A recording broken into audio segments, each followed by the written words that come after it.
Hello everyone, welcome back to our new video.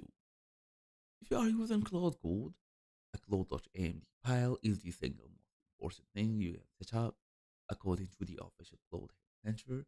Cloud.md is a plain one file that Cloud automatically reads at the source of every session in the directory. Think of it as the briefing you would give a kid of a new teammate on their first morning, how the team does things, what to avoid, and where the important pieces live. So in this guide, I will show you exactly how to set up a Cloud.md file and why it transforms Cloud from a generic assistant into a project-specific expert.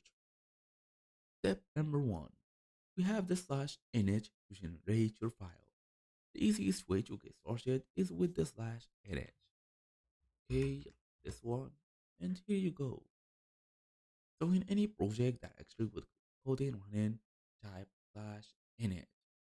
Cloud will explore your code base and draft a cloud.amd for you, covering build commands, just command, a structure overview, and any conventions it detects. Review the draft, remove anything inaccurate, and commit it. So this takes about 5 minutes and pays off permanently. About where the cloud.amd lives, Cloud looks in several places and merges what it finds from broad to specific. Every project on your machine, this project or that subdirectory, you can basically use different codes to know all of that.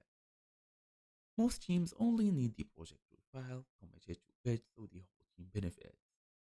About what to include, aim for a file that is source and signal dense and roughly 2000 lines. Every line is loaded into context on every request, so each one should be worth its cost. About what's worth including, we have of course the commands, the conventions, the hard constraints, and all of them important information. That's the idea. Thank you all for watching. See you all in the next video.